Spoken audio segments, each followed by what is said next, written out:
Against Women Partnership Members Seminar on Tuesday, the 10th of February at 3:30 here in the Council Chamber and through Microsoft Teams. And I would encourage all members to attend this seminar to find out more about the work and an update on the progress of the partnership. I'd like to thank Police Scotland and the Scottish Fire and Rescue Services for making themselves available to attend this meeting to present their performance reports following the cancellation at short notice of the November 2025 meeting of the board, at which they would normally have presented their reports. And you did receive in December an update from myself of activities in the interim period, and obviously I'm happy to speak to anybody about any of that update at any point. So moving on to the agenda, the first item on the agenda is the minute of the Community Safety Board of the 17th of September 2025, and these are for approval. Approved. Then the second item is again a minute, and this time the minute of the Civic Government Licensing Panel of 11th of June 2025. Again, that's for noting. Okay, noted. And item 3 is the minute of the meeting of the Civic Government Licensing Panel of 1st of October 2025. And again, that is for noting. Happy with that. Okay, thanks very much.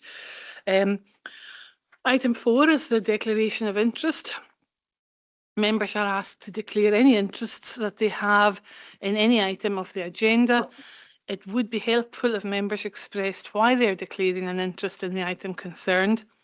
So members in the chamber, please do so now by pressing your microphone or remotely through Teams by using the raise hand function. And please ensure that the declaration is repeated prior to the relevant item. I see Kenneth McLean. Kenneth. I believe Citizens Advice are giving a talk, and I work for Citizens Advice, so just making that clear. Okay, thank you very much. I think that's noted. Okay, if there are no further declarations of interest, we move on to item 5, which is the Scottish Fire and Rescue Service performance against the Fire and Rescue Plan for the Western Isles. And I'd like to welcome Ross McCrae to the meeting and invite him to speak to his report. Good afternoon. Firstly, I have apologies from Area Commander Bobby Lennox, who's on a course today, and I also have apologies from Group Commander Chris Smith, who's attending a national meeting. This is my first time doing scrutiny. For those who don't know me, I am Ross McCrae, and I'm the Station Commander covering Lewis and Harris Fire Stations. On behalf of the Scottish Fire and Rescue Service, I'd like to place on record our thanks to Chief Executive Malcolm Barr, who has announced his decision to step down in March. We wish to thank him for his leadership, commitment and unwavering support over this time, and wish him every success in the future. During the reporting period, the Scottish Fire and Rescue Service Board has approved its new strategy for 2025 to 2028. This aims to improve safety and resilience in communities across Scotland. The strategy outlines its priorities through 5 key objectives, which are safer communities through prevention, safe and effective response, investing in our people, improving performance, and innovation and investment. I'd like to place on record the thanks to anyone here who participated in the consultation. Your insights and feedback is very much appreciated and helped us create a clear and focused strategy that meets the needs of our communities. I'll move on to our scrutiny report for Q1 and Q2 from the 1st of April to the 30th of September 2025. In section 1, we've got the summary of the report. So during that reporting period, we turned out to 160 incidents, 66 of which were fires. Further down the report, you can see that 51 of them were outdoor fires, wildfires. June 2025, the Scottish Fire and Rescue Service has invested £1.6 million into our new wildfire strategy, and As part of this, we've got a new specialist wildfire unit based in Stornoway and a level 2 station based in Shawbost. This consists of specialist PPE and wildfire equipment to help us better meet the needs of fighting wildfires. Section 2's trends. I'll go on to these individually as I move through the report. Section 3 is accidental dwelling fires. So there's 8 accidental dwelling fires during this period. You can see there's no real trends in terms of ignition source. And there's a PDIR conducted at every incident. So every incident we go to, accidental dwelling fire, everyone's offered home fire safety advice to make them safer in the future. Section 4, accidental dwelling fire casualties. So we can see there's no fatal casualties at accidental dwelling fires, but one person rescued by firefighters. You'll see on the report there's no first aid given at scene due to the fact that the ambulance have been in attendance at that. And section 5, non-fire casualties. So this section looks like we've got quite a lot of non-fire casualties.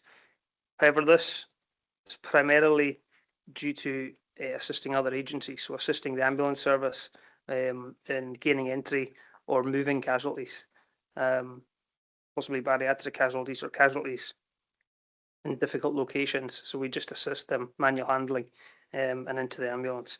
So that's where our fatal casualties come from in section 5 and 12 non-fatal casualties.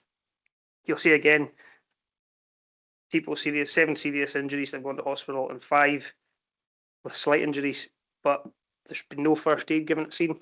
That's because there's always been an ambulance there first, and we've been sort of mobilised to back them up.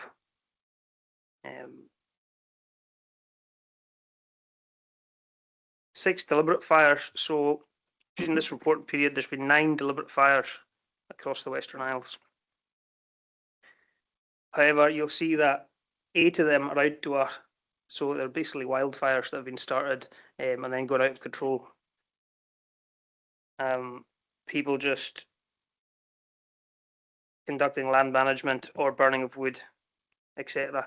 And of these, our new wildfire unit based in Stornoway has attended and extinguished the fires. Section 7, non-domestic fires. So there's been 3 non-domestic fires in this period. No real trend in terms of the property type. There's 1 boarding house stroke B&B, 1 industrial manufacturing, and 1 buildings which are not known. Each of these are classed as a relevant premise, so our fire safety enforcement officer has conducted post-fire audits to ensure compliance of fire safety post-fire in these types of incident. Unwanted fire alarm signals, there's been 31 over the reporting period. So if you look at the 4-year trends, this has come down dramatically. We used to have up to 60 per quarter before 2023, and now we're down to below 20 a quarter. So it's a reduction of around 66% from its highest in the last 4 years.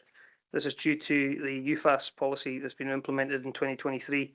So over the last 9 quarters since that's come in, we've been under the 20, which is fantastic. And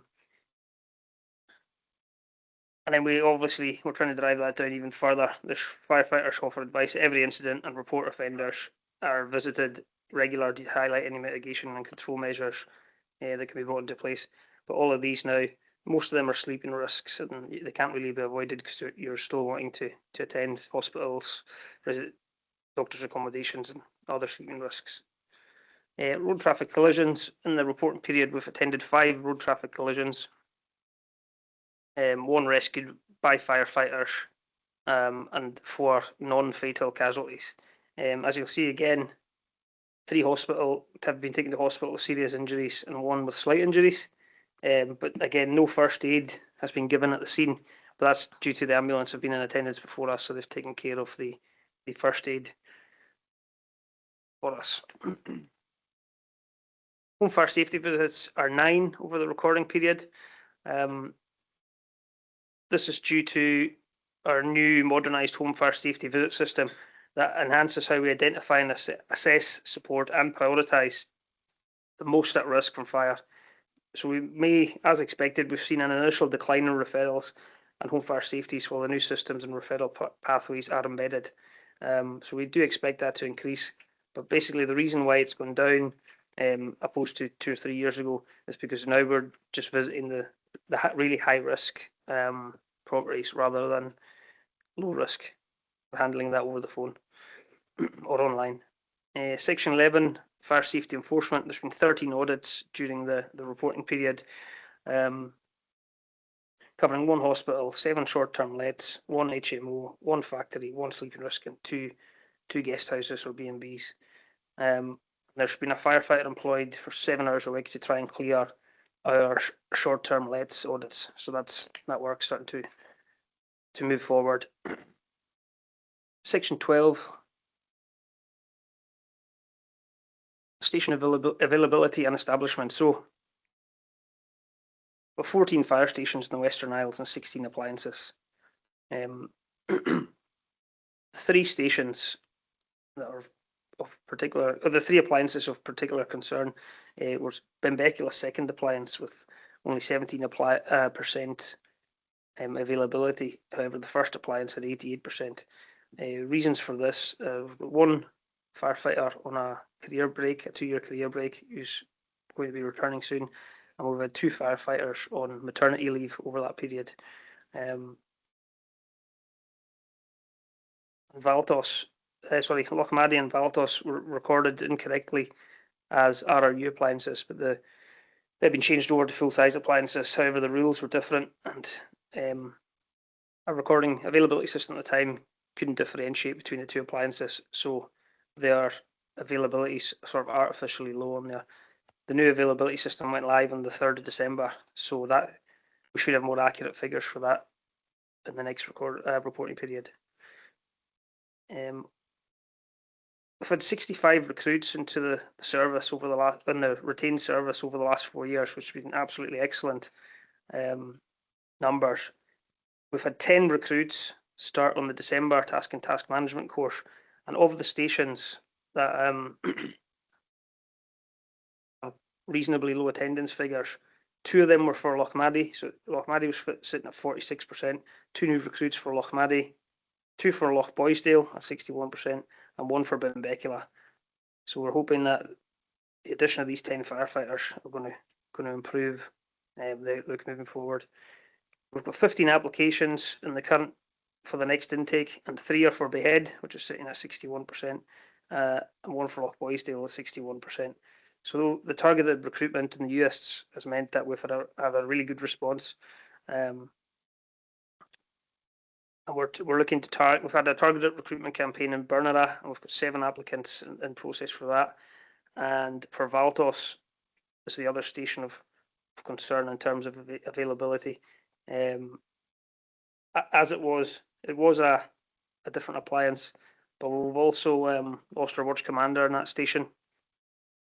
So we've got a newly promoted watch commander, and we have sent 2 firefighters away for an LGV course, which should improve availability as well. We're going to do a targeted recruitment campaign in Uig also, including adverts in the Uig News and some social media campaigns moving forward. Section 13 is our community safety and engagement section. So we'll see there, we got awarded the Scottish Fire and Rescue Service in the Western Isles were awarded a replica George Cross plaque as a symbol of our resilience and our work during COVID. It was absolutely fantastic to see retired Watch Commander Norman MacDonald along to receive the award. He was instrumental in assisting during the COVID clinics and helped that whole process run smoothly. It was good to see him there to get that award. Various fire safety and community safety events over the reporting period. We've had a road safety and youth engagement event. First year youth driver sessions, including a road traffic collision scenario, and we've attended various public events giving road traffic safety advice. We've delivered 3 water safety engagement sessions in September, raising awareness of water safety. We've also renewed and revitalised our official Facebook page, which we'd encourage everyone to follow if they can. This is a central hub for fire stations across the Western Isles from the Bud to Barra, and we've had really good feedback from some of the sort of training events that we've shadowed, and given an insight to people as how the role works, and hopefully that will be reflected with positive recruitment numbers moving forward. But a multi-agency tabletop exercise held by the Ministry of Defence and the Hebrides Range down in Uist for a simulated incident on St Kilda, which was well received by all agencies and a valuable piece of work. We assisted with Work Experience Week. Nicholson Institute pupils participated in that work experience, and in partnership with the police, SAS, and the Coast Guard. I think they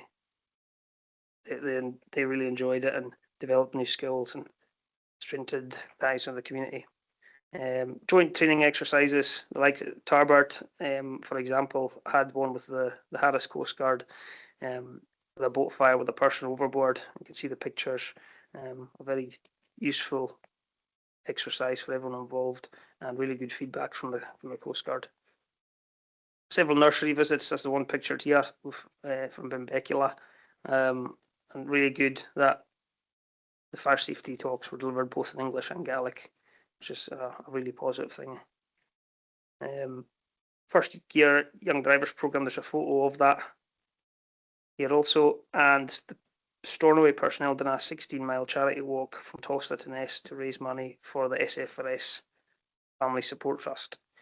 Section 14, we've got some Q&A. I've kind of covered the home fire safety bit again, but we're embedding our new pathway, and we're in touch with all our partner agencies so to improve that pathway, so that referrals are coming in and dealt with in a timely manner.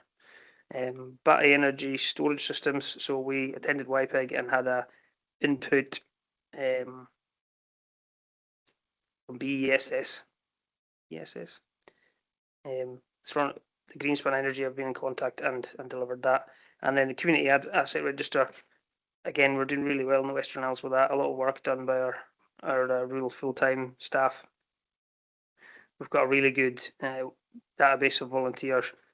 So we're still trying to promote that as best we can, but it's been really good in the Western Isles, and we're sort of held up as being one of the best areas in Scotland in terms of people signing up for that.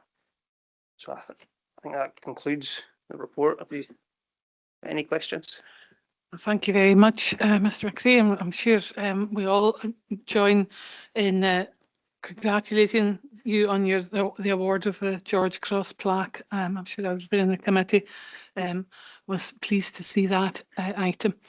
I'll open up now for any questions, either online or in the chamber.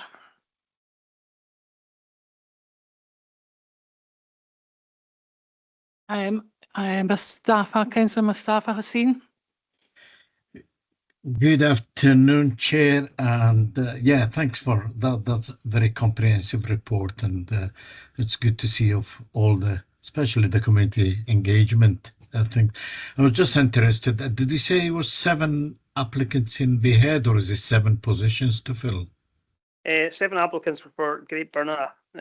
For Behead, we've got 3. I'll just check that. 3 applicants for Behead for the next recruitment campaign. How many positions are there? Just 1. I can tell you now. Just give me a second. Section 12. So Behead, I've got 7 staff at the moment. So a full capacity for our RDS station is 10. However, we can go up to 12. Do you have the flexibility to go up to 12? So if we get 3 new recruits into Behead, that would be it, effectively full, but doesn't stop us over establishing to 12 to cover for retirements and the like. Yeah.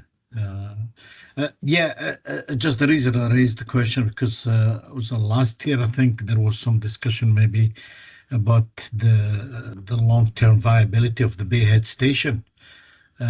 Is there any movement on that? Is the long-term of the station secure, or? So the service are going through the consultation process at the moment, and they've identified several options for closures, and there's nothing in the Western Isles. We've not been identified. We're not on for any closures or anything like that at the moment. That's really good to hear. Thank you very much. Any further questions? I am seeing another hand up. Chief Executive.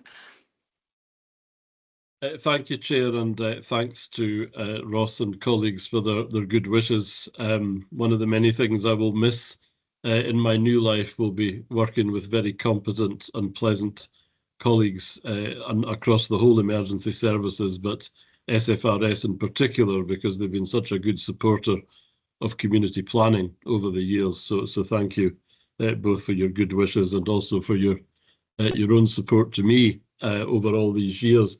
One question, just on the opposite of the closure question, perhaps, is it known if there's any capital investment planned in any of the Western Isles stations in the current programme? I appreciate Ross might not be able to answer that one directly, but it's just perhaps for the next update if that can't be answered just now. Thank you, Chair. Yeah, I can't answer that at the moment. In terms of new fire stations, there's nothing in planned in the short term that I'm aware of. I can get the LSO to feedback on that for the next meeting. Thank you. Okay, I've seen Councillor Ray Mackenzie. Yeah, I can't find the hand on this one, so my own one will have to do. Thanks, Chairman. I'd like to congratulate the service, obviously, on the George Cross, as you've said. I mean, that's brilliant, and a recognition of what they and others have done, during the COVID period. I'd also like to congratulate them on the report, this report, because it's very clear, and it's, for me in particular, I'm sure with others, it's very easy to follow, and it highlights everything very clearly. So yeah, very good on that aspect. I do have one question, and that's on page 19, and that was to do with the I'm just finding it myself, the battery energy storage system. There's quite a bit of controversy at the time when it was suggested that the battery storage system was going to be out at Goat Island there. And I just wonder, have you any more information about this? All I can see is what's on the report, but I'm not sure if there's any more up-to-date information. Personally, I was not happy with where it was, and I know that fire service certainly had some input, or probably not. Yeah. So just that meeting in November 24, I think, was with YPEG. We've had no further information at local level, but they might have with sort of national departments, but not in terms of local information. We've had nothing else on that provided to us. Yeah, I don't know if anybody else has. No. Okay. Any further questions? Oh, Councillor Fraser. Thank you, Chair, and can I thank Mr McCrae for his very comprehensive report. I note during your presentation you mentioned wildfires, which is quite often linked to moor burning. And I was wondering if you've noticed a decrease in moor burn kinetic control in the islands following the recent investment from the Scottish Fire and Rescue Wildfire Strategy Plan. I've not seen a reduction in it, but what we have seen is a lot of fires that would probably have been a lot worse 3 or 4 years ago. I would take, for example, the fire where we were in, it was 2022, when we were out in the Pentland Road for 3 or 4 days. We just simply didn't have the resources to extinguish that fire. However, now using leaf blowers, for example, one leaf blower will do the work of 5 firefighters on beaters. So if you've got 5 leaf blowers, it's the same as 20, 25 firefighters. So we've extinguished a lot of fires earlier with it. The numbers are roughly the same, and that's again weather dependent. So the year before, 2024, was quite a wet year. There wasn't that many wildfires, but this year, 2025, they've kind of made up for it with a wee bit more wildfires. So it's all weather dependent, but the technology is absolutely fantastic. And it stops fires going from 2 to 3 days to 4 hours. We can extinguish it. So it's a really brilliant resource. It's fantastic. Very good. Any further questions? I'm not seeing any more hands in the chamber or online. So with that, I'd like to thank Mr. McCrae for his very comprehensive report. Do members agree to note the report? Agreed. Thank you very much. I now turn to item number 6, which is the Comhairle and Siar local police area performance against the CNS local policing plan, and this report is by Area Commander Chief Inspector Ross McCartney. I'd like to welcome Chief Inspector to the meeting and invite him to speak to his report. Good afternoon, Chair, members of the committee, colleagues and elected members. Thank you for that introduction. As the Chair says there, my name is Ross McCartney. I am the Chief Inspector for Police Scotland in the Western Isles. And for anybody that I have not met, it's nice to meet you all. I should start by an extremely important point and second what Mr. McCrae and the Scottish Fire and Rescue have said in terms of thanking Chief Executive Malcolm Burr, who I know has always been a great supporter of Police Scotland and an ally. And yeah, just all the best for the future. Many thank you. I present to you Comhairle and Eilean Siar, the Community Safety Board Scrutiny Report covering the reporting period 1st of April 2025 to the 30th of September 2025. As always, I hope that you continue to find the style of the report and the breakdown of the figures satisfactory, and obviously any sort of amendments or suggestions I will happily feed back.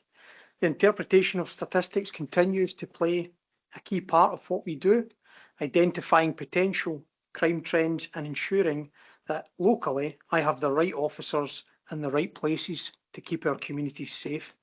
We do compare data over previous years. However, it may be some years before we can accurately compare year-on-year data as a result of the COVID-19 pandemic. I'm always happy to discuss the data and provide some context around the statistics that you see within the report, as I know we'll all appreciate that behind and at the end of every statistic, there is a person, there is a member of our community. During this reporting period, we have driven real engagement with communities across the Western Isles, listening to and addressing community concerns. This is demonstrated by the increase in drug offence detections shown in this report, by working in collaboration with our partners and through targeted deployments of our Outer Hebrides Alcohol and Drug Partnership funded drugs dog and handler. We've taken over £100,000 worth of drugs off the streets of the Western Isles, and that is across the entirety of the Western Isles. And we continue to proactively target those involved in production, sale and supply of drugs. As an aside note, what I would say is we've also seen quite a notable, I think, increase in reporting of intelligence in communities, so reporting of concerns around drug consumption, drug dealing and drug supply, which allows us to build the best intelligence picture possible and thereafter take enforcement. We continue to have a presence on the Western Isles roads, enforcing road traffic legislation. improving road safety and investigating road traffic collisions. We have undertaken local speeding initiatives with some education settings and will continue to do this. We're committed to keeping people safe. Our priority is protection of those at risk of harm through prevention, early intervention and robust investigation of those who pose such a risk. We are committed to working with our partners in the public, private and third sectors to ensure our approach to public protection is focused, meaningful and collaborative. And I would just like to take this opportunity to thank the partners across all of those areas that we work with. They are exceptional.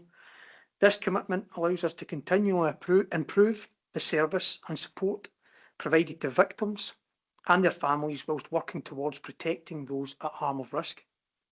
Throughout this reporting period, we've seen a continued work of the externally funded, so the Comhairle funded campus officer, strengthening the partnership approach to getting it right for every child and our commitment to engagement and education with young persons. And again, I would probably just like to add the context there that over and above what is expected of PC Steele, the campus officer, he covers the breadth of the Western Isles and is also can also normally be found on a Friday night at pointers, at youth clubs, majority of the time in his own time, which I think really is testament to right person, right role. So I thank him for his work that he continues to do. Throughout his work during this period, he's also seen our first 5-day work experience run at Stornoway Police Station, as alluded to by my colleague, Mr. McRae. An 8-week road safety initiative for young people supported by the Comhairle, and also our initiative Kickabout with a Cop that now sees its 9th week at the Nicholson, taking place every Tuesday on the lunch break, and is now rolled out to Siar, Scott and Harris. This Thursday we'll see week 2. And I would like to take this opportunity to thank all of the sponsors and those involved, including Action for Children, who have been instrumental in bridging the gap between police and children and young people. I would also like to thank the Cala Hotel Group and the Deli in Harris, who have come on board to provide meal vouchers. Each week, a child is nominated as Player of the Week, and as a reward, they receive a £10 meal voucher for one of these establishments, and they're able to go and get themselves a hot meal. They also get a wee trophy, which they can keep for the week and then bring back. Number 10, the Stornoway Sports Shop as well, for donating bibs and other essential items to run this. And OCS, our local contractor, also a national company, but OCS have sponsored £1,000 to the initiative as well, to ensure that it has continuity and there is a continuation of that initiative, which is well worthwhile. You'll also note antisocial offences currently sit at a 5-year low. Our collaborative work and engagement to reduce antisocial offences continues at pace. I have been approached by members of the community, elected members, who have noted the apparent reduction in perceived antisocial behaviour in and around particularly Stornoway, but across the Western Isles, which is excellent. And again, this is a collaborative approach. Sexual crime has increased, and we continue to see increased confidence in victims to report both recent and non-recent offences. We'll continue to work extremely hard to support victims to report offences and to bring offenders to justice. Whilst we have seen a small increase in assaults, an increase by 3 over the last year to date, I want to take this moment to highlight the decrease in serious assaults. So the severity of the injury as a result of those assaults has decreased. Our work tackling serious and organised crime continues, and we continue to disrupt these individuals and work effectively with key partners, making the Western Isles an inhospitable place for serious and organised crime groups and that does include our partners in courier services, ferry links, air travel links, we work very closely with. I'm grateful to all of my officers and partners who come to work daily to contribute to our communities being a safe and thriving place to work and live.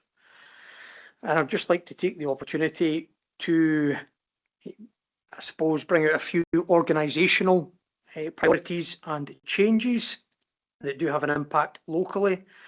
So we've maintained a detection rate of around 80% in relation to domestic abuse offences, which is a high detection rate, and we will continue to work to maintain and improve on that detection rate. We are represented in forums. We actually chair the Western Isles Violence Against Women and Girls Partnership, and we are heavily involved in getting that really important message out there, as the chair opened with. We're the only area in the Highlands and Islands to see a reduction in completion of suicide. And again, I myself chair the Western Isles Multi-Agency Suicide Prevention Group, which is made up of excellent reps from our partner agencies who really care and want to make a significant impact in relation to mental health and completion of suicide. We utilise key programmes such as the DBI, so Distress Brief Intervention Referrals, which will see police coming into contact with those who may be experiencing mental health challenges or concerns, and we have a referral mechanism, which means that these individuals can be referred to the Distress Brief Intervention Coordinators, and then they will be engaged in contact with our DBI colleagues, sometimes for up to 14 days, and it gives that continuity of contact, which we have seen benefit in terms of support, and we will continue to assess the figures to understand how that reduces impact on emergency services. The Police Scotland Vision 2030, for anybody who has not seen Chief Constable in the media regarding a vision, there are 4 main thematic priorities. These are safer communities, less crime, supported victims, and a thriving workforce, which I'm sure you will all agree are extremely important and certainly play a huge part in my strategic, tactical and operational planning in terms of my officers on the Western Isles. To further some of these thematic priorities, the last year has seen significant change in investment in body-worn video that we now have in the Western Isles. You will more than likely see every officer on the beat with their body-worn video on. Excellent tool to capture essential evidence and keep our communities safe. That in tandem with summary case management, which sees all available information reported to the Crown Office, Procurator Fiscal Service at the time of report, then shared with defence solicitors, allowing a pretty immediate assessment of all available evidence, including that body-worn video. And we've seen a significant reduction in cases calling at court. We have seen early pleas, which ultimately reduces the number of police officers and civilian witnesses that are called to court. In terms of these systems, we also have systems introduced that talk to each other, for want of a better term. They share information more efficiently. And through use of our handheld electronic notebooks and devices, officers can remain on the street for longer. There is no longer a requirement to return to the office to log on to a base terminal computer to upload a system. This can be done whilst out in the community. A couple of local initiatives over and above Kickabout with a Cop that we have on. So Gaelic for Beginners, myself and 2 others at the moment in the Western Isles are undertaking Gaelic for Beginners. We have had our 4th session, and I would really just like to thank the Board of Gaelic and UHI and Chief Executive Malcolm Burr for arranging those classes to be available for police officers. I think it's extremely important that we break down barriers to reporting matters to the police. We do have Gaelic-speaking officers in the Western Isles, but I think it's a real nod, an investment in the culture of the Western Isles, and us as Police Scotland embrace that. Road safety campaigns, we will continue to undertake these, including drink drive, drug drive campaigns, youth engagement, mentoring programmes. I am a mentor myself for a young person in the Stornoway area, and we are in the process of arranging training from MCR Pathways for our local officers to be trained in being mentors. This is voluntary. Some may not wish to take it up, but I know there are those that wish to contribute over and above their base role of being a police officer to the children and young people and their development. The Major Lewis development continues to play a significant part in our planning, and I thank all of our partners, including Nicola, for invites and introductions to those that sit round the table, as we need to assess the impacts for policing in the Western Isles, and particularly Lewis, that this will bring. But I want to give the reassurances that we are represented in the appropriate forums in terms of that. And capital investment, I will cover this off just now. Lochmaddy, so we are intending to release Lochmaddy Police Station and move into a shared facility at Lochmaddy Sheriff Court. The intention for that at the moment is for that to happen in April 2026. And in terms of Barra, we currently have renovations, major renovations going on in the police house in Barra, and you will see at some point the police station will be subject to major renovations and an extension to ensure that it continues to be fit for purpose and serve the population and communities of Barra well. I would like to invite the questions, Chair. Thank you. Thank you very much for that comprehensive report. And I now open up to questions. Anybody in the chamber or online? And I see first off the mark, Councillor Mustafa Haseen.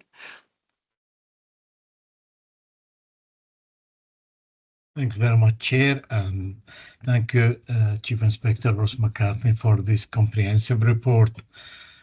Just a small question regarding, I think it's page 6, something around drug driving. The comparison with Shetland and Orkney, there is a persistent through the 5 year that were higher than the other sort of 2 islands with comparative level of population. The second question is around Lochmaddy. Obviously, when you're moving to the court, would the station be open during the week to the public? Will it be accessible throughout, or will it just be when the court is open?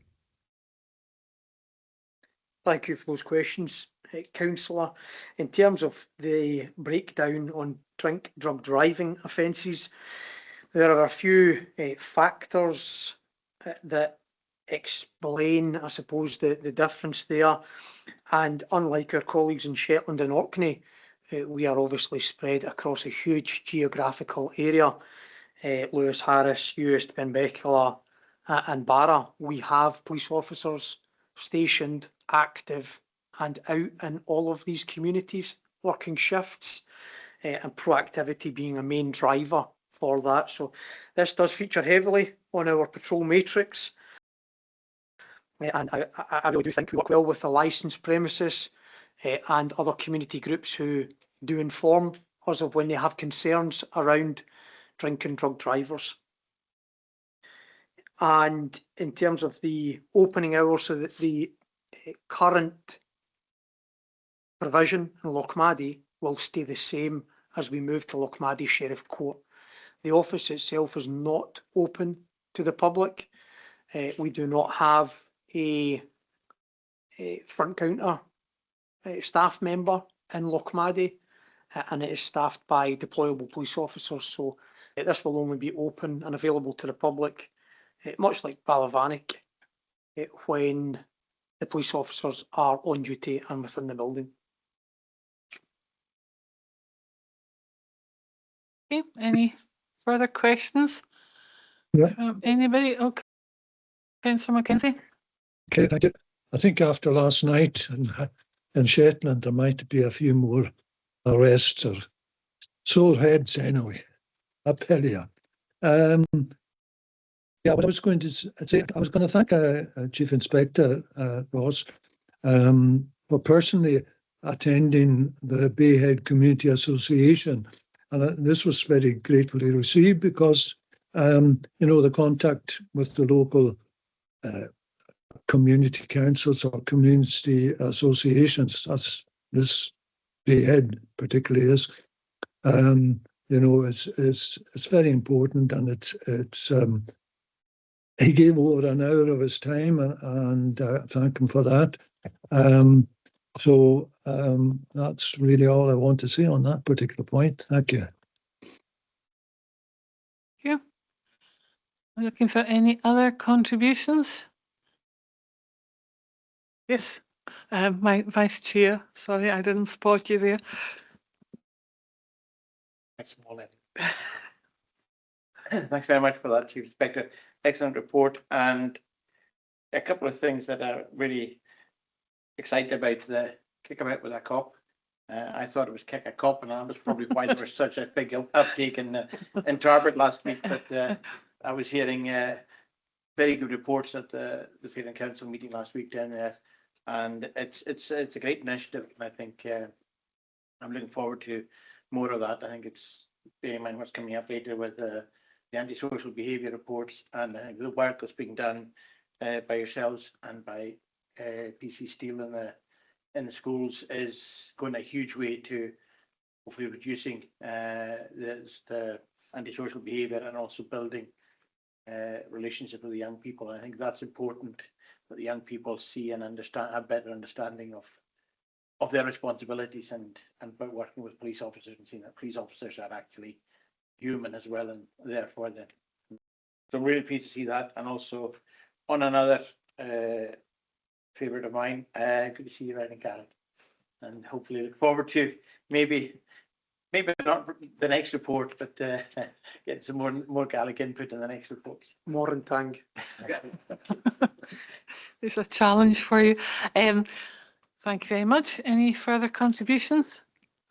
I think just in closing, I particularly want to commend the efforts being made with the young people in the community across both the reports, the fire service and the police. And I think it's important that we publicise the fact that this is at a 5-year low for community confidence, so that people in general are aware that this is something that has really been tackled by a wide variety of partners, and is contributing, we hope, to a level of community safety that perhaps not everybody was feeling over the last 5 years. So thank you. If there are no further questions, do members agree to the report, to note the report? Agreed. Thank you very much, and thank you very much, Chief Inspector, for your report. We move on now to item 7, which is the Western Isles Citizen Advice Services Annual Report 2024 to 25. And I would like to welcome representatives from Western Isles Citizens Advice Services to the meeting, Murdo McLean, Chair of WICAS, and Erica Geddes for the presentation. But I'm first going to ask Christine Morrison to speak in respect of the covering report. Thank you, Chair. As detailed in the report, the Comhairle is required to provide certain advice services, including financial and housing advice. This has been outsourced to the Western Isles Citizens Advice Service, along with other functions. The report details WICAS's annual report for 2024-2025 at Appendix 1. As highlighted by the Chair, WICAS members will now give a short presentation into their work.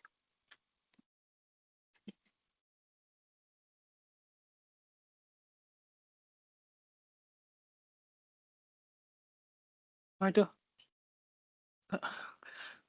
Thanks for the opportunity to come and speak to you today. on behalf of the Citizens Advice Service. I'm supported by Erica and online by our acting CEO, Anne Bird, and Lorna Steele in the Leona Cleach office. You'll see on the first slide there, I've jumped the gun a bit by putting Ballyvanich in there. We are currently in Leona Cleach, but we will be moving to Ballyvanich in the next few weeks and sharing an office with the Comhairle. So that's on schedule for the March, I believe. So just a very brief overview of where we are at the moment. I'm not going to give you all the detail of the annual report that's being circulated, so I'll just cover a few of the issues there. We talk about having over 1,000 people in the islands we've assisted in the last year. Now we talk about clients, but that's a very impersonal term. You know, we're a small community, and these people that we are assisting are your own neighbours, your own friends, people like that. When we look at the numbers involved who have been using our service in the last 2 years, we are talking about 1 in 7 of the population in the Hebrides is using the Citizens Advice. So it's an integral part of our community. And looking there at the funding and what been invested, I like to use it's not the typical spend where you spend and you get something. We are developing a return to the islands for every pound that is given to us by the Comhairle and others, and it returns £3.70. So it's a phenomenal return on an investment, and I want to stress the term investment. The numbers in this presentation are slightly different from that in the annual report, simply because they were taken at a different time. But the client financial gain for us is, you know, coming up to £1 million, just short of £1 million this year, and it's something we were very, very proud of, the fact that we can do that. We have a kind of unique position in the Western Isles here, and just going by your own reports there, it's 32% more expensive to achieve an acceptable standard of living. So we're already well behind the starting line with a lot of the issues that the Citizens Advice are dealing with. We're also the older demographic. We're actually having to help people do things because there's no one else there to do it for them. We have a smaller pool of citizens in Isles than they tend to have in the rest of the country. Even the Northern Isles, Orkney and Shetland, have a greater resource as far as charities and bodies who are available to help. So we don't need to tell the Comhairle what it's like for expense, and the things, issues here are more expensive than elsewhere. You know, the Comhairle is our biggest partner as far as what we do in the Western Isles. We work in partnership with so many others, but by far and away the council, and thanks to Colm and now Christine for helping us with that over the past few years, and also the various councillors who have served on Councillor MacLeod and Councillor MacLeod and Councillor MacLeod, all the councillors who have been working with us, as well as Paul Finnegan as well, who have been active on our board. So we have a very unique relationship with the Comhairle, better than most of our other cabs across the country. So this relationship is down to the work done previously by Colm and now carried on by Christine. So these partnerships are more than just referrals. It's where we're working together, and actually we know what each other can offer, and as a result of that we can usually make things happen a bit quicker, because we know what the other parties can offer and what they can't. So we can shorten the resolution time for a lot of the queries by that good relationship that we have. The other thing, the job centre is a big one as well, where we have a very, very good relationship there, and that's done by the people we have working in the Citizens Advice, having developed really good relationships with individuals in the job centre. So again, it shortens the resolution time for people, and we can do benefit checks and claimant checks for them, as well as attending outreach activities that are organised. So it's these partners we work with, TIG and Warren Works Advocacy, they're all do their own thing and do it well. And it's a lot of our work is understanding what they do and what they can offer, so that we're not just sending people around the houses, we can actually help for the individual issues. In this day and age, we're having to think about how we can improve our service, and yet we're actually, our funding is getting really tight. We have to find a way, or various ways, of reaching the people who need our help, and also by saving money in a way that's got the least negative impact on our clients and the people who use the service.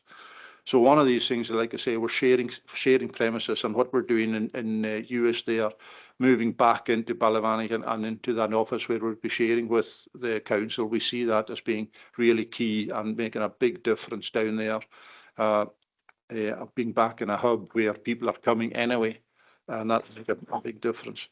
The community outreach, working with the local landowning communities.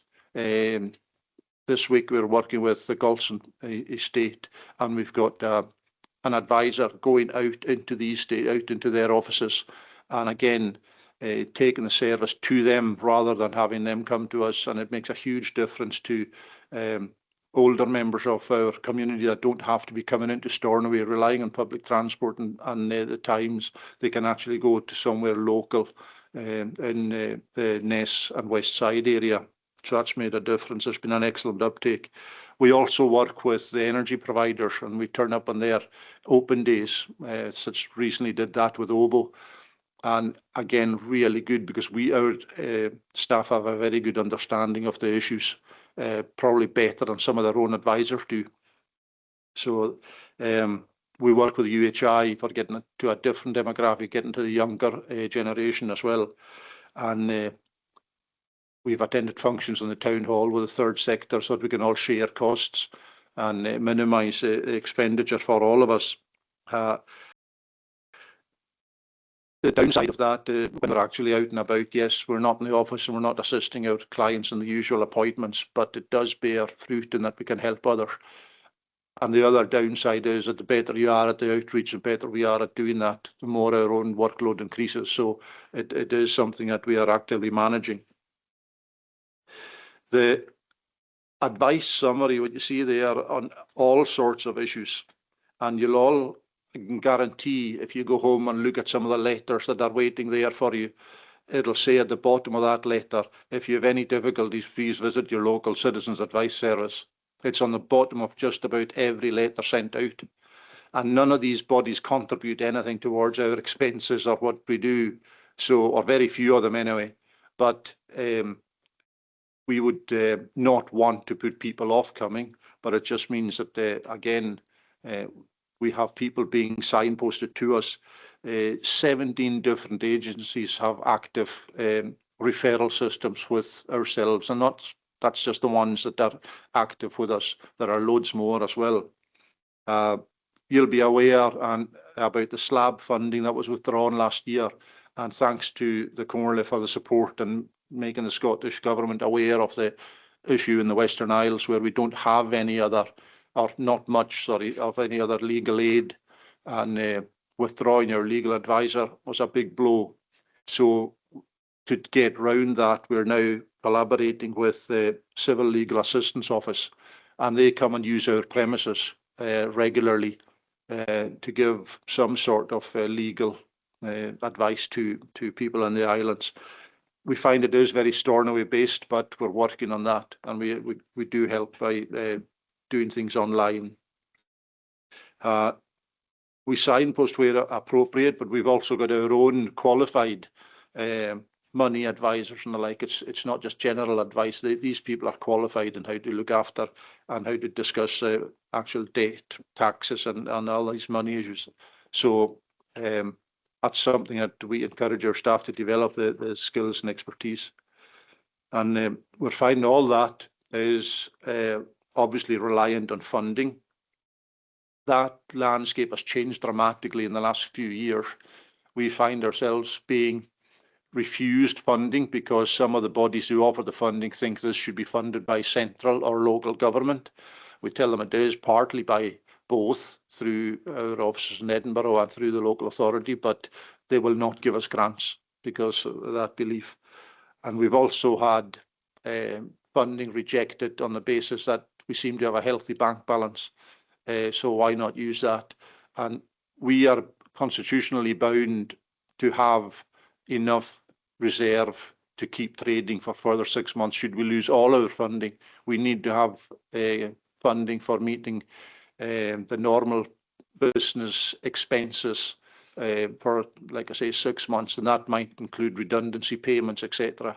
So although it would appear that we have a healthy bank balance, a lot of that is for these contingencies should they arise.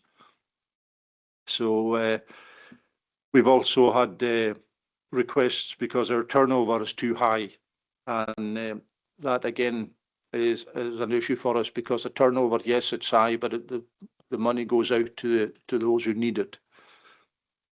Another issue we find is that a lot of the grants we get are ring-fenced, and they want it to go to maybe it's food vouchers, etc. And the whole amount is has got to be accounted for. They don't give us anything for the staff who do it or our own office overheads, etc. They want an account of all the cash and how every penny of that has been donated to needy causes, which can be problematic for us. We try and absorb these costs, but then we find ourselves eaten into reserves. The applications that we're sending in, for example, takes our CEO and office staff far too long. The time consumed in admin is much greater than it used to be, and that's through basically their financial requirements. We need to meet these. As a result of things like that, these staff members and volunteers we've got are putting in way over what should be expected of them.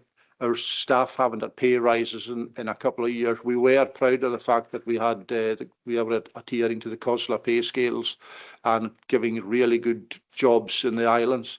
And unfortunately, we are having to do that. And the staff are giving that up so that we can actually keep the Citizens Advice Service itself taking over and doing what it does. So they are giving people advice on the same issues that they are living the experience of. So it's difficult for them. So when we look at what if in the next while the councillors are going to have a very difficult few weeks, and you're going to have to look at making choices about who gets the funding and where it goes. And the very fact that you're going to be making these difficult decisions is going to have an effect on our workload. So as other organisations are doing the same, we are finding that our workload is increasing as a result. Our own funding is going down, even if it's just through the inflation. We are finding that longer periods for appointments, fewer appointments will be available. We'll have shorter office hours if we're having to cut our funding. And the Citizens Advice itself, the service, has other bits that basically aren't as tangible. And we find ourselves there, we're dealing with anxiety and mental health issues for our clients. We're finding that those with big debts, and they've been putting things off and not addressing them, and their own mental health is deteriorating as a result. So the more we can do, the greater the impact on these folk. And again, if we're having to extend our appointments, and currently looking at 4 weeks, if we have cuts to our funding, by that point, some will have had legal action started against them, and we just cannot get round to the numbers that are coming to us in these timescales. So there's a lot more behind the funding and the issues that we cannot measure, and that's the kind of things we have to ask you to bear in mind when you're thinking about the budgets. We know there are difficult decisions. We know that if you don't cut one, you have to cut another by slightly more. But what we're saying is that by sustaining the funding for the Citizens Advice Service, you are sustaining the funding for a lot more than just people answering queries. The mental health of people, the well-being of individuals in their communities will be affected. So we'll be sending you additional information. At our last time here, we had queries on the wards and what if we could provide information. It's taken us a lot longer than we anticipated to change our systems to suit. So we're now got reports that we'll share with you all after this, which isn't in our annual report, but it breaks down our inquiries by local authority wards. So we'll send that out to you. So, you know, finally, I'd like to take this opportunity to thank the Comhairle, but more to thank our own staff as well. They're a dedicated bunch of staff and volunteers throughout the islands and all these offices, and they go way above and beyond. Erica and I are volunteers who are helping with as trustees on the board, but it's quite humbling to see the work they do and what they bring to the job, but what they bring to the islands. And we would like to just make you aware of that it is our communities, your neighbours, your friends who are actually our clients, which is a very cold word, but they are the ones who need this service, and we anticipate the requirement getting greater and as more complex as things go ahead. So we're investing in our staff. You know, as we train our staff now, they actually come away with SVQs, etc. So our training is nationally recognised as being similar to what they would get in colleges, etc. So there is something in it for them. We like to look after our staff and do as much as we can, but it can be very difficult for our teams when we get repeat customers, clients coming in, and we've exhausted every avenue, and yet things are still pretty dire for them, and it can be really stressful and difficult for our own staff to deal with what they know are needy cases, and they can't do very much more for them, and neither can our partner agencies. So, you know, I'd like to put it on the record as a thank you from the board, from Eric and myself, and the rest of the team who assist us for the great job they're doing. And that is it. Thanks. Okay, thanks very much, Murdo, for that. Again, a very comprehensive report. Are there any questions either in the chamber or online? Councillor Mustafa Hassin. I see I'm making a habit. That's a hat trick. First one again, yep. So I just thought, no, thanks, Murdo, for this report, and thanks for all the work you do. I mean, I can testify to all the good and hard work that CAB delivers for all these years that I worked with my colleagues from CAB, and just wanted to especially wanted to ask about the volunteers. I mean, when you are talking about the training, I've seen through the years that CAB staff are one of the best trained, and, you know, command their knowledge and their confidence in their subject. When you go and you take, in my situation, I used to take some of my people I used to work with, you know, for they needed their help. So yeah, just to reinforce that training issue that you said, it's you know, and I hope you continue that. In terms of volunteers, are you finding it more difficult or easier to recruit volunteers, and especially the volunteers I've seen in the past, you know, they really benefited from the training, and I commend that to anybody that's got spare time and want to volunteer with CAB. So just are you finding it more difficult or easier, still easy to find volunteers? So.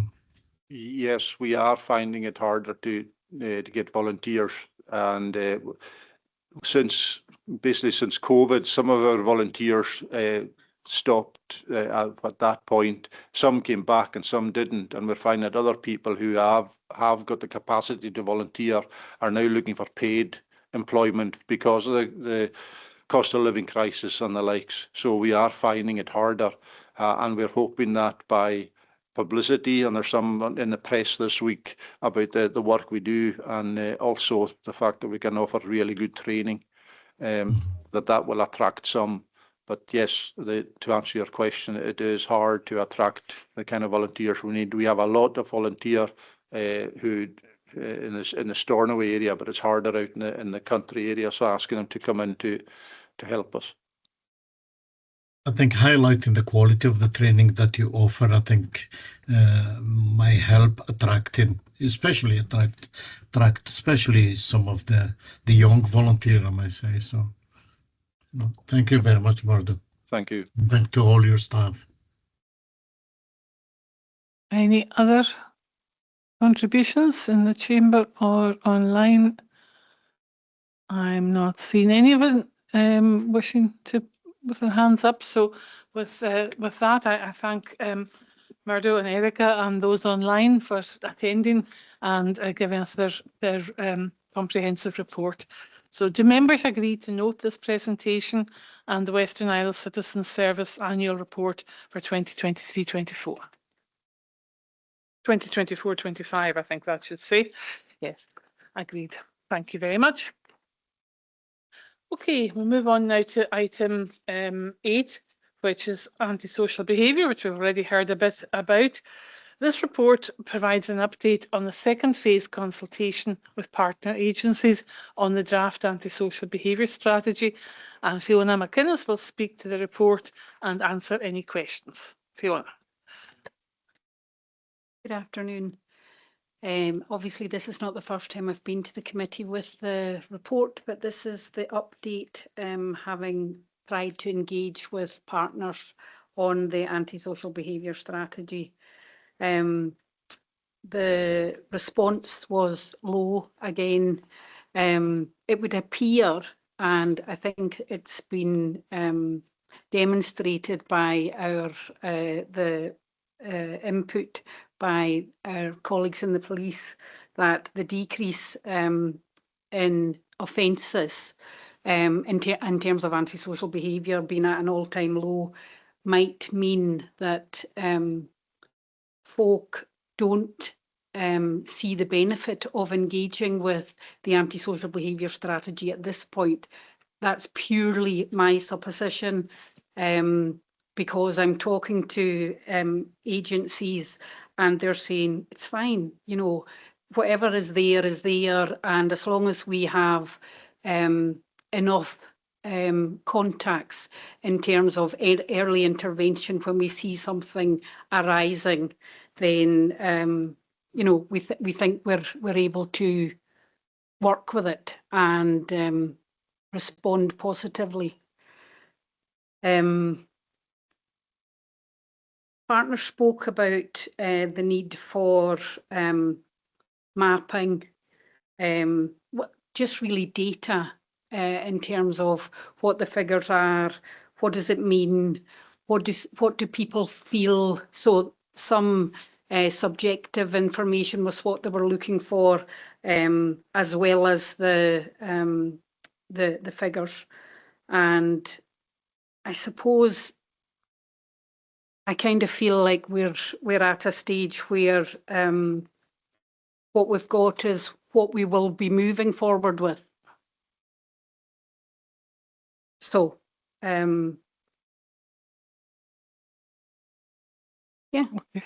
Thank you very much, Fiona. Has any member got questions for Fiona, either here in the chamber or online? No, oh, sorry, Chief Inspector, if I can bring you in. There you are. Thank you, Chair. Thank you, Fiona. It's not a question. It's probably more just that I was going to come in with the Citizens Advice Bureau discussion there. And I'm just thinking if there would be benefit in terms of the stats and the report that the CAB mentioned there. I have no doubt that the people that they are supporting, the people that they are engaging, the statistics there will show us, you know, certain societal changes, the social environment.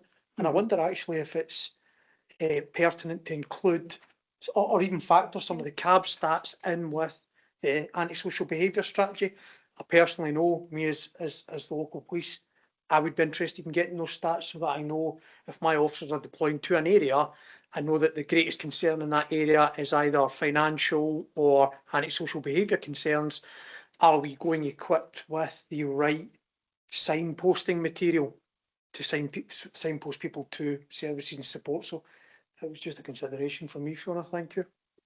Thanks very much for that useful contribution. Fiona, you wanted to come back on that? I was just thinking that some of the, through this process, what we've learnt, what I've learnt is that people's understanding of antisocial behaviour is different depending on the demographic, depending on the area that you're in, depending on people's recent experience of antisocial behaviour. And so after when we went out, first of all, to community councils and to young people's perception of antisocial behaviour was quite significantly different from that of community council members. And it was much more about bullying. It was much more about lack of representation for young people's voice, whereas community councils did have, they were concerned about the voice of the community, but at the same time, they were concerned about litter, they were concerned about dog fouling, and for young people, that wasn't an issue. It was more, I suppose it was more about personal safety that young people came at it from. So that made looking at both returns from community councils and from young people difficult to assess in the one paper. I think the partner agencies perspective is very much about early intervention, and it's things like, you know, when we've talked about a number of them today, the campus officer, the kickabout with a cop, you know, these types of initiatives are initiatives that definitely have an impact, because it is about gaining a greater understanding of what other agencies are there to do and seeing where we can merge together to make it better for communities. Thank you. And I'm going to bring in Councillor Mustafa Haseen. He was slow on this occasion to put his finger on the buzzer. I wasn't going to come in, but I thought I don't want to disappoint Fiona. Just no, it was just around the consultation, and I think Fiona just answered there. We're talking about the perception, and that's maybe led to maybe the slow replies, because when we took it up to our community councils, I think both community councils, and depending on the attendance of the night, they both had different ways of different understanding of the subject, and also their interaction. So they both didn't see, because like Bernary and things, they didn't see the level of antisocial behaviour because it's not in their community. So nobody just sort of took interest to it and things. So, but yeah, so just didn't want to disappoint Fiona. I thought I might as well say something. Well, thank you for that. We were all waiting.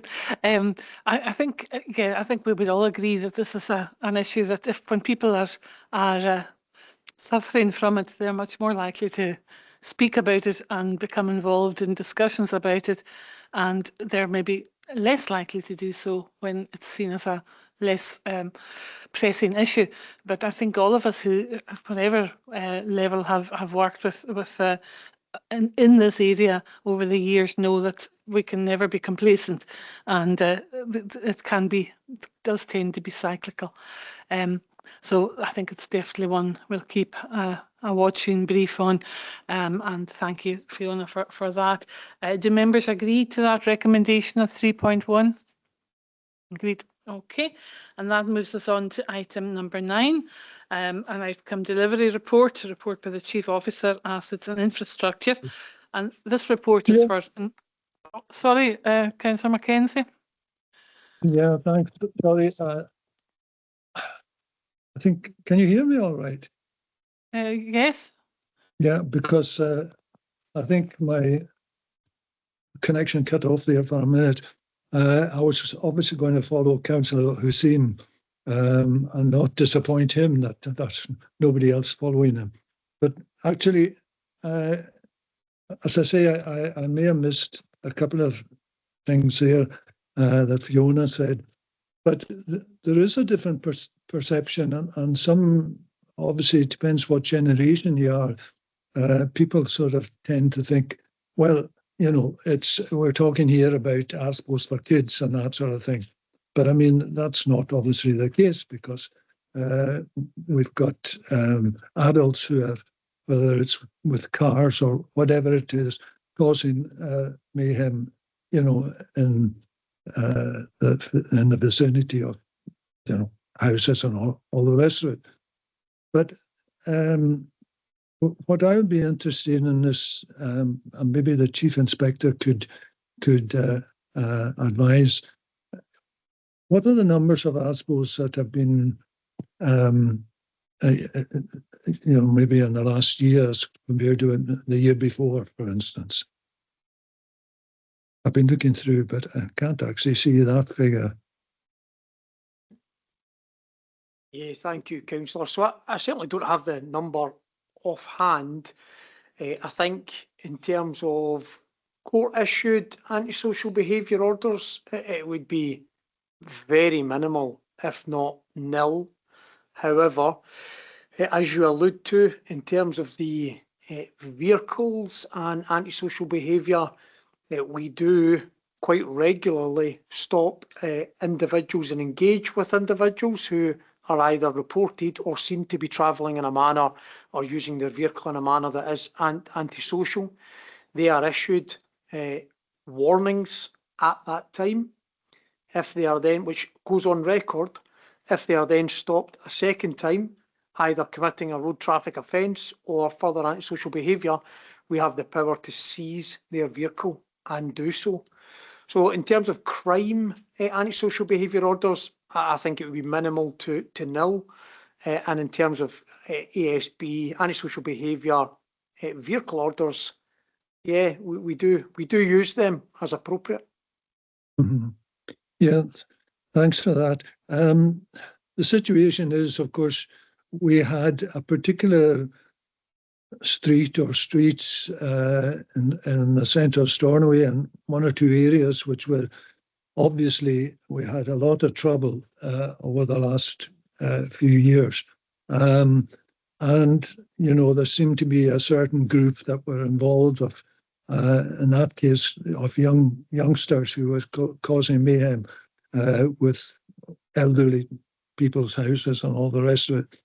But that, I mean, I certainly used to get complaints, and no doubt the chair got complaints, and it seems to have died down. And I mean, this sort of ties in with some of the earlier statistics we had on your own report, but there's no doubt that I'm certainly not getting the same volume of complaints from people, and hopefully that means that the situation has actually improved. I bring in the Chief Inspector.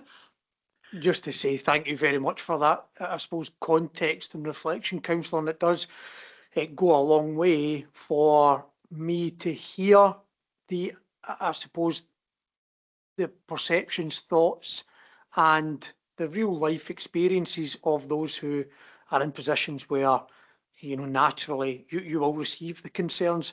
And all I would say is, And as the chair says, I absolutely do not sit here in any shape or form intending to become complacent. I know my officers do not as well. And that if there is any of this antisocial behaviour or concerns otherwise, whether it be children and young people, vehicle crime, drugs, please just report it into us. Various means, please contact us. The Contact Us service on the Police Scotland website, very efficient to use. I will not go down the route of 101 because I imagine that may open up plenty of comments, and that is an area where we strive for improvement. But certainly the Contact Us page, Crime Stoppers Anonymous, I would just always, as always, if you see it, please report it. It allows us to keep building a picture. Thank you. Thanks very much, Chief Inspector. And now we'll move on to item number 9, the Outcome Delivery Report by the Chief Officer, Assets and Infrastructure. This report is for noting and provides an update on the 2025-26 departmental strategic priorities for the Assets and Infrastructure Business Unit. The area for relevance to this board is consumer and environmental health. The report was also presented to the Transportation and Infrastructure Committee in November 2025 for their interests. And Colin Fraser will speak to the report and answer any questions. Thank you, Chair. So as far as the report concerns this committee, the first paragraph of relevance is 7.14, which outlines the work the Consumer and Environmental Services have done towards their annual service plan. So a rough summary of that, they've done in the period, they carried out 150 food interventions, issued over 300 licences and registrations, and dealt with over 380 recorded service requests. Next paragraph of relevance is 7.23. So again, it's to do with the finances of the cost of providing environmental health and trading standards, and we've got kind of year-on-year reductions to kind of achieve as part of that. Next paragraph is 8.3, and again, it's to do with the benchmarking framework again and the cost of providing environmental health and trading standard services, and we're higher than the kind of the benchmark average in our group. So, and that's primarily due to the cost of providing a service with a comparatively lower population density compared to other councils. So, happy to take any questions. Thank you very much. Have we got any questions in the chamber or online? Yes, Councillor Hussain. Thanks, Colin. Colin, just a quick question. I don't know, maybe I think we spoke about this in the past. A question that was asked regarding the honesty boxes, that people put food outside.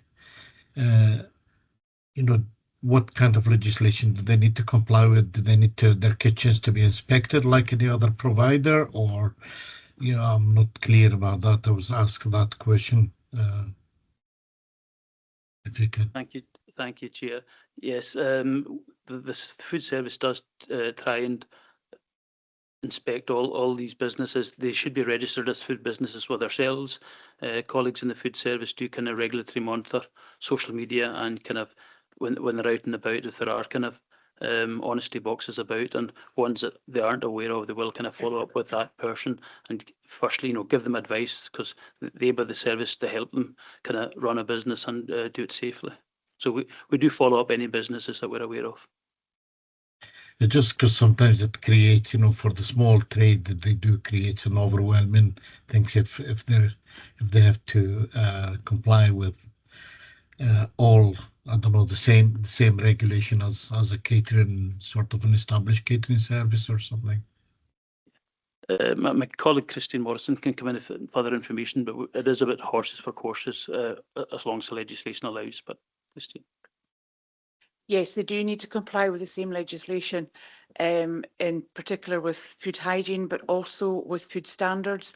There's quite a focus now on food allergens. So anybody who's selling food from honesty boxes needs to comply with that legislation so that anybody buying from the honesty box knows what's in the food so that there's not likely to be an allergenic response. Thank you. Thanks. Any further questions? Not seen any. So insofar as the board's interests are concerned, do members agree to note the report? Agreed. Thank you very much. Item 10 is performance monitoring. Reports outstanding for noting. We dealt with the one that is there today. And, oh, sorry, I'm seeing a hand up there. The leader.